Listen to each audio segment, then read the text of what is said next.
Ce programme est financé par les amis et partenaires du ministère de Joyce Meyer. Dieu essaye de vous donner des réponses qui vous garderont loin des problèmes. Et il ne changera pas d'avis. Ça ne vous fera pas de bien de l'ignorer et d'espérer qu'il aura une réponse plus facile, parce qu'il n'en aura pas.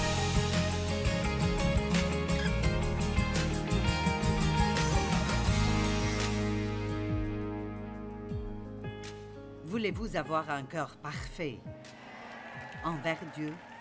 Et nous avons découvert hier que si vous voulez résumer cela en une seule chose, qu'est-ce que Dieu considère comme étant un cœur parfait? Et c'est quelqu'un qui l'aime de tout son cœur, son âme, sa pensée et sa force. Je veux dire, qui aime vraiment, vraiment, vraiment, vraiment Dieu et qui est entièrement, pas partiellement, mais entièrement dévoué pour lui. Tout ce que vous avez, tout ce que vous êtes, appartient à Dieu, vous le savez. Et donc, c'est à sa disposition. Et Jésus a dit dans Jean 14 que si vous m'aimez, vous m'obéirez. Eh bien, vous pouvez l'entendre de deux façons. Vous pouvez entendre, eh bien, si vous m'aimez, vous m'obéirez. Je pense que c'est plutôt une promesse que si vous m'aimez vraiment, l'obéissance sera le fruit de cet amour. Ce ne sera pas de choses que vous sentez que vous devez faire et avec lesquelles vous combattez. Vous réaliserez que, juste parce que vous aimez Dieu, vous voulez faire ce qu'il veut que vous fassiez. Maintenant, il y a toujours un autre côté de nous qui veut combattre contre n'importe quoi de bien. La Bible dit que nous sommes morts au péché, mais elle ne dit pas que le péché est mort. Donc, tant que nous sommes ici sur cette terre, nous devrons faire face à la tentation du péché. Et la chair, parfois, veut faire ce qui est pécheur, mais l'esprit ne veut pas faire de péché. C'est pour cela que parfois vous sentirez que vous êtes en guerre, tiré dans deux directions différentes. Donc, c'est très simple. Si vous nourrissez votre esprit de la parole de Dieu, et elle se présente sous plusieurs formes. Depuis que vous êtes entré ici, vous êtes submergé dans la parole. La musique est pleine de la parole. Tous ceux qui sont venus et vous ont dit quoi que ce soit, c'est plein de la parole. Aujourd'hui, je veux vous parler de la parabole du semeur. Elle est très importante dans la parole de Dieu parce que c'est une parabole à propos de 4 genres différents de, la Bible dit terre, mais elle parle en fait de 4 genres différents de cœur. 4 différents états du cœur et comment ces 4 cœurs différents entendent ou n'entendent pas la parole de Dieu.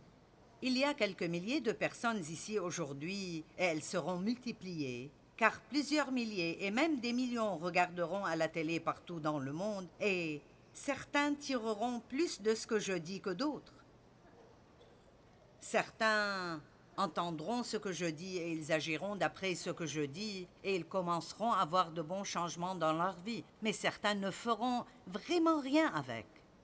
Certains se concentreront sur ce que je dis et d'autres laisseront leurs pensées errer et donc ils resteront là avec un sourire sur le visage, mais ils n'en tirent rien parce qu'ils n'écoutent pas vraiment. Et donc, je sais ce que Dieu a fait dans ma vie et je sais ce qu'il peut faire et ce qu'il veut faire et ce qu'il fait dans vos vies.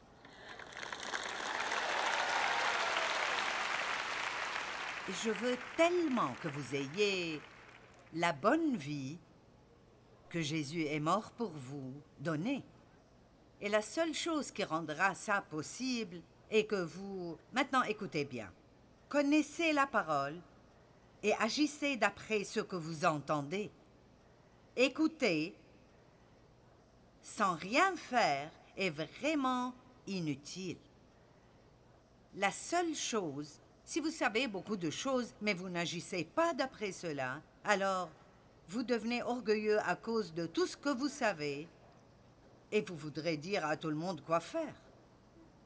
Mais si vous ne le faites pas vous-même, ça ne changera pas votre vie. Ce n'est pas juste d'écouter, ce n'est pas juste de souligner dans votre Bible, c'est de faire ce que vous entendez. Et donc le but, quand vous venez à un endroit comme ça, est soit d'être encouragé de « je fais ceci » ou « je dois m'améliorer » dans ce domaine. Je suis heureux d'avoir entendu cela parce que j'ai besoin de ton aide dans ce domaine, Seigneur. Ne prenez pas la peine d'aller à l'église si vous n'y allez pas avec l'intention d'apprendre quelque chose qui vous aidera à grandir et devenir plus comme Christ dans votre vie de tous les jours.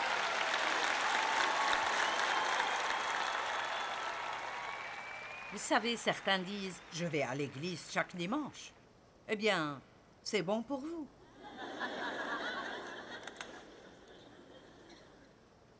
Mais pouvez-vous vous rappeler le jour suivant de ce que le pasteur a dit? J'espère que demain, quand quelqu'un vous demandera de quoi a parlé Joyce, que vous pourrez lui dire pas seulement « je ne sais pas, mais c'était vraiment bien ». Vous savez. Et ce qui est intéressant là est que Jésus a dit à ses disciples, si vous ne comprenez pas cette parabole, vous ne pourrez comprendre aucune des paraboles. Waouh, quelle déclaration! Si vous ne comprenez pas cette parabole, vous ne comprendrez aucune des paraboles. Et ensuite, il dit aussi dans Marc 4, 24, et ceci est très important, la mesure d'étude dont vous vous servez pour la vérité que vous entendez est la mesure de vertu et de connaissance qu'on vous appliquera. Je répète, la mesure de pensée et d'étude, remarquez bien, de pensée et d'étude dont vous vous servez pour la vérité que vous entendez et la mesure de vertu, ce qui est un autre mot pour la puissance, et de connaissance qu'on vous appliquera. Je fais ma part. Mais si vous ne faites pas votre part, eh bien, vous passerez peut-être du bon temps, mais je veux que vous ayez plus que du bon temps. Je ne veux pas que vous soyez désolé d'avoir investi ce temps. Et je veux que dans un an, vous pourriez vous rappeler quelque chose a changé dans ma vie il y a un an, quand je suis allée à cette conférence. On m'a raconté une histoire. La dame me l'a racontée elle-même et je vais prendre le temps de vous la raconter. Elle était à l'une de mes conférences il y a des années. À cette conférence, nous servions des repas et donc des gens étaient assis à des tables rondes de peut-être 8 ou 10 par table. Et donc cette dame est venue. On avait abusé d'elle, elle avait toutes sortes de problèmes dans sa vie. Et elle est venue chez moi à la fin de la conférence et elle a dit « J'ai découvert ce week-end pourquoi je n'ai de victoire contre aucun de mes problèmes. » Et elle a dit « Quand je t'ai entendu enseigner, et nous avons parlé entre nous ce week-end, elle a dit « J'ai découvert que chacune de ces autres dames avait des problèmes similaires, et elles avaient toutes eu la victoire, elles avaient été libérées, mais pas moi. » Et elle a dit « Comme je les écoutais parler, elles parlaient de choses que Dieu leur avait dites et de choses que Dieu leur avait révélées, et elles les ont faites et leur vie a changé. » Elle a dit « Sais-tu que chaque chose que Jésus leur a dit de faire, il me l'a dit aussi. La seule différence est qu'elles les ont faites et pas moi. »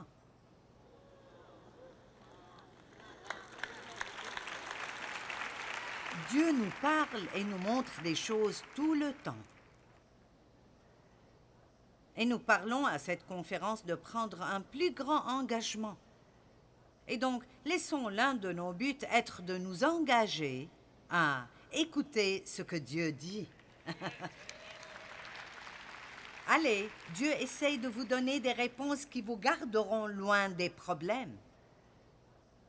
Et il ne changera pas d'avis. Ça ne vous fera pas de bien de l'ignorer et d'espérer qu'il aura une réponse plus facile, parce qu'il n'en aura pas. Et je sais que toute personne présente ici, parce que Dieu ne fait pas exception de personne et la parole marche pour tout le monde. Il dit quiconque. Toute personne qui apprendra la parole, étudiera cette parole et la laissera entrer dans les profondeurs de son cœur, là où elle devient une révélation, et agira d'après ce qu'elle enseigne à plusieurs reprises, pas simplement une fois pour voir si elle marchera. Vous n'en êtes pas arrivé là en faisant une seule mauvaise chose une fois. Et tout ne sera pas réparé juste parce que vous faites une seule chose bien une fois. Vous devez prendre un engagement et faire ce que Dieu dit encore et encore. Personne ne peut faire ça et revenir me dire que Dieu n'a pas changé sa vie. Donc, je suppose que je mets un peu de responsabilité sur vous aujourd'hui pour dire votre victoire n'est pas dépendante de nous qui travaillons et étudions pour vous amener la parole. Elle dépend de ce que vous faites, de ce que vous entendez. Amen? Très bien. La parabole du semeur. Marc 4, 1 à 9. Jésus commença à enseigner au bord du lac. Autour de lui, la foule s'assembla si nombreuse qu'il dut monter dans un bateau. Il s'y assit. Et tous les gens tournés vers le lac se tenaient sur le rivage. Il leur enseignait beaucoup de choses sous forme de paraboles. C'est comme une histoire. Voici ce qu'il leur disait. Écoutez. J'aime le fait qu'il a commencé avec ça. Écoutez. Point d'exclamation. Un semeur sortit pour semer. Or, comme il semait, des grains tombèrent au bord du chemin. Les oiseaux les mangèrent. D'autres tombèrent sur un sol rocailleux et ils levèrent rapidement parce que la couche de terre n'était pas profonde. Mais quand le soleil se leva, il brûla les petits plants et, faute de racines, ils séchèrent. D'autres grains tombèrent parmi les ronces. Celles-ci étouffèrent les jeunes pousses qui ne produisirent rien. D'autres encore tombèrent dans la bonne terre. Les plantes poussèrent, se développèrent et produisirent des épis. Les uns portaient 30 grains, d'autres 60 et d'autres 100. Jésus ajouta, « Celui qui a des oreilles pour entendre, qu'il entende bien. » C'est intéressant, certaines des petites phrases qu'il met là-dedans, auxquelles nous ne pensons jamais vraiment beaucoup. Celui qui a des oreilles pour entendre, qu'il entende. Et donc, ce qu'il dit vraiment est, maintenant je dis quelque chose qui est pour tout le monde. Il commence en disant, écoutez. Et puis il dit, si vous avez des oreilles obéissantes. À un endroit, la Bible parle d'avoir une oreille circoncise. Je pourrais dire la même chose et différentes personnes l'entendraient de façon différente dépendant de l'état de leur cœur et certaines personnes ne l'entendraient pas du tout. C'est quelque chose qu'ils n'aiment pas, alors ils la rejettent immédiatement avant qu'elle n'ait l'opportunité de faire quoi que ce soit. Maintenant, dans notre monde d'aujourd'hui, avec les fermes opérées avec des machines, nous ne comprendrons pas immédiatement la parabole du semeur parce que Jésus a utilisé des exemples qui sont relatifs à la culture dans laquelle il vivait. C'est une parabole tirée de la communauté des fermiers du temps de Jésus. Mais ses auditeurs auraient immédiatement reconnu la scène et se seraient identifiés avec le message. Tout le monde vivait grâce au travail de la ferme, excepté les très, très riches. Maintenant, ma grand-mère avait un jardin. J'étais dans son jardin assez souvent. Maintenant, je ne suis certainement pas une fermière, mais je sais certaines choses. Certains d'entre vous ont planté des jardins, peut-être des légumes ou au moins des fleurs. Donc, vous savez que vous n'aurez jamais de récolte si vous ne plantez pas une graine d'abord. Amen? tant que la terre reste, il y aura du temps pour la semence et pour la récolte. Vous plantez votre graine dans la terre, puis il y a toujours du temps. Et puis, éventuellement, il y a une récolte. Eh bien, le semeur qui sème est le Saint-Esprit. Maintenant, il utilise ma bouche aujourd'hui, mais c'est l'Esprit Saint qui sème la graine de la parole de Dieu dans votre vie.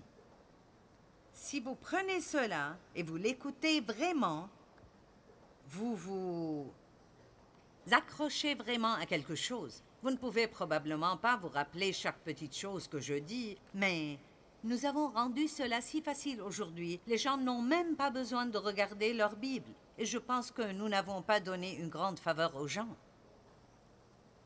Tout dans la vie est tellement facile aujourd'hui. Vous devriez voir ce que je devais faire avant pour étudier pour un seul message.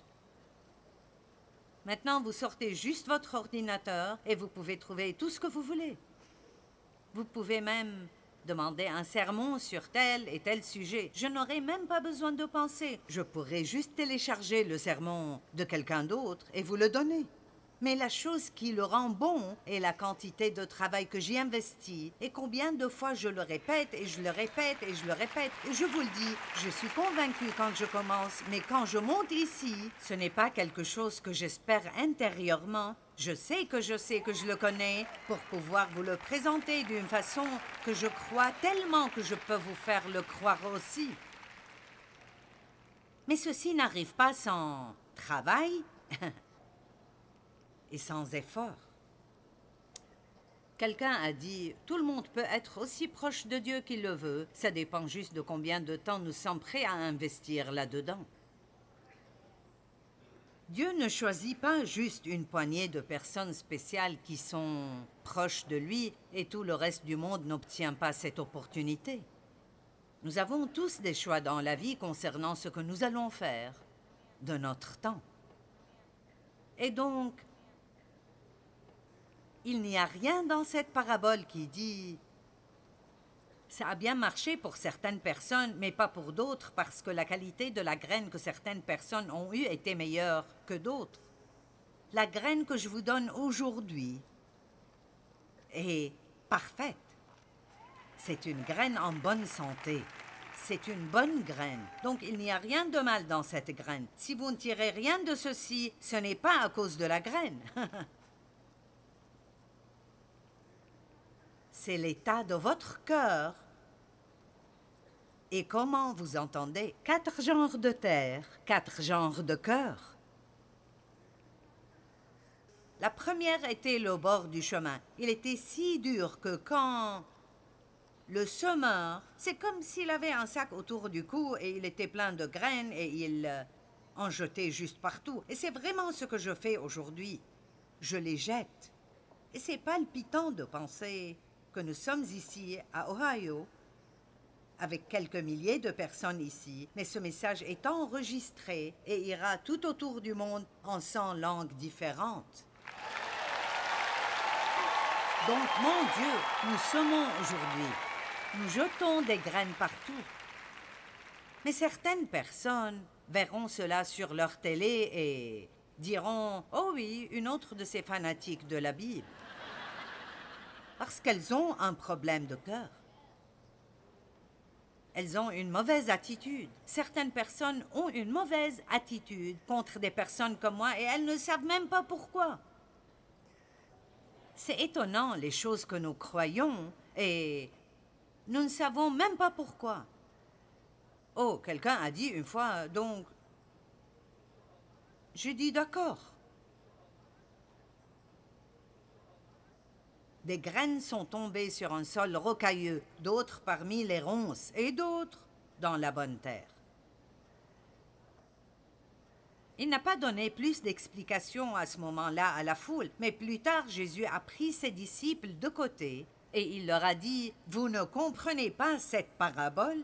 Comment alors comprendrez-vous les autres paraboles? » Eh bien, je n'ai jamais vraiment pensé à cela autant que je l'ai fait quand je me préparais pour ceci. Et j'ai pensé, ceci est important. Si vous ne comprenez pas ceci, vous ne comprendrez aucune des autres paraboles. Je vais expliquer ceci pour voir pourquoi Jésus a dit ceci. Tout d'abord, les gens ne comprenaient pas pourquoi Jésus est venu. Ils ne comprenaient pas. Il est venu pour amener une révolution. Et une révolution veut dire que les choses se retournent et quelqu'un vient et commence à faire des choses que personne n'a vues avant et cela amènera de grands changements. Les gens ne comprenaient pas le type de révolution qu'il amenait. Ils voulaient, écoutez, ils voulaient et s'attendaient à ce qu'il se révolte contre les gouvernements injustes et établisse un trône terrestre pour lui-même et règne sur le monde. Ses disciples ont vraiment pensé qu'il allait établir un trône quelque part et qu'il serait ces gars importants et qu'il allait donner des ordres et réparer ce qu'il n'allait pas.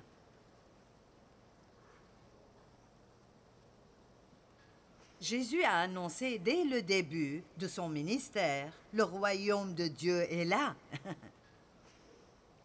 Il présentait un genre de royaume très différent là, et c'est un royaume dans lequel nous vivons, au milieu du monde dans lequel nous vivons, qui est un type de royaume. Nous, les croyants en Jésus-Christ, nous vivons dans un autre royaume qui est un peu comme un royaume secret que personne ne peut comprendre, sauf s'il est un croyant. Nous le comprenons, mais le monde ne le comprend pas. Amen. Je viens de faire toute une série de messages. Il y a 1 ou 2 conférences à propos du royaume secret dans lequel nous vivons. Et j'aime l'appeler le royaume à l'envers parce qu'il est vraiment l'opposé polaire du monde. Si vous voulez plus, vous devez donner plus.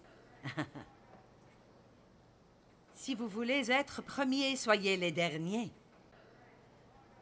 Si quelqu'un vous exploite et vous traite injustement, vous n'avez pas besoin de perdre votre vie à les haïr. Vous pouvez leur pardonner. Allez, vous feriez mieux d'être plus enthousiasmé que cela. Savez-vous que les gens qui ne sont pas sauvés n'ont pas d'autre option que de haïr, de vouloir prendre leur revanche et d'être pleins d'amertume et de laisser cela les consumer et ruiner leur vie? Mais nous avons une autre option. Dieu nous fortifie. Il nous permet, en fait, d'avoir la compassion envers la personne qui nous maltraite. Et nous pouvons dire, comme Jésus l'a dit, « Père, pardonne-leur, ils ne savent pas ce qu'ils font. »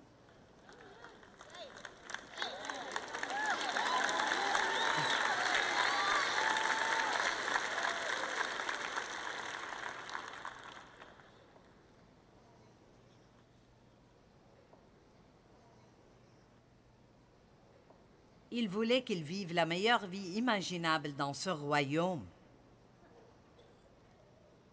Tout le royaume, ce royaume secret, est basé sur une chose: écouter, comprendre et agir d'après la parole de Dieu.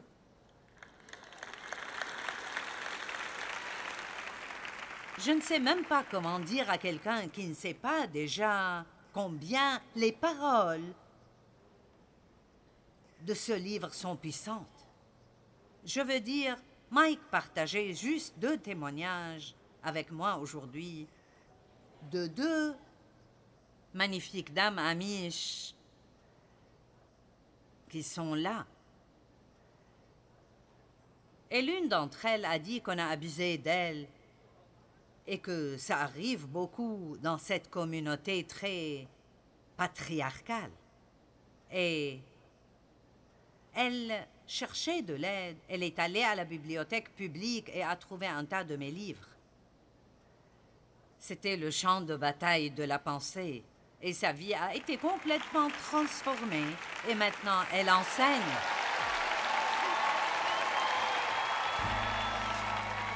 Et ce n'est pas à cause de mon livre. Ça n'a rien à voir avec ça. C'est la parole de Dieu. La parole de Dieu est aussi puissante que ça.